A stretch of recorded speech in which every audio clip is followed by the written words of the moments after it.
ঘরে টিকটিকি দেখতে পাওয়া কি শুভ নাকি অশুভ, আর কিভাবেই বা বুঝবেন ওই টিকটিকি আপনাকে কিসের ইঙ্গিত দিচ্ছে?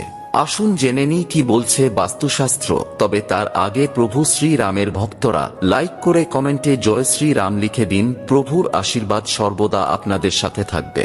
তো চলুন জেনে নেওয়া যাক। শাস্ত্রে টিকটিকিকে খুবই শুভ একটি প্রাণী হিসেবে গণ্য করা হয়েছে। এমনটা বিশ্বাস করা হয় সকালে ঘুম থেকে উঠে টিকটিকির দর্শন পাওয়া আয়ু বৃদ্ধি এবং আর্থিক লাভের একটি খুবই শুভ লক্ষণ।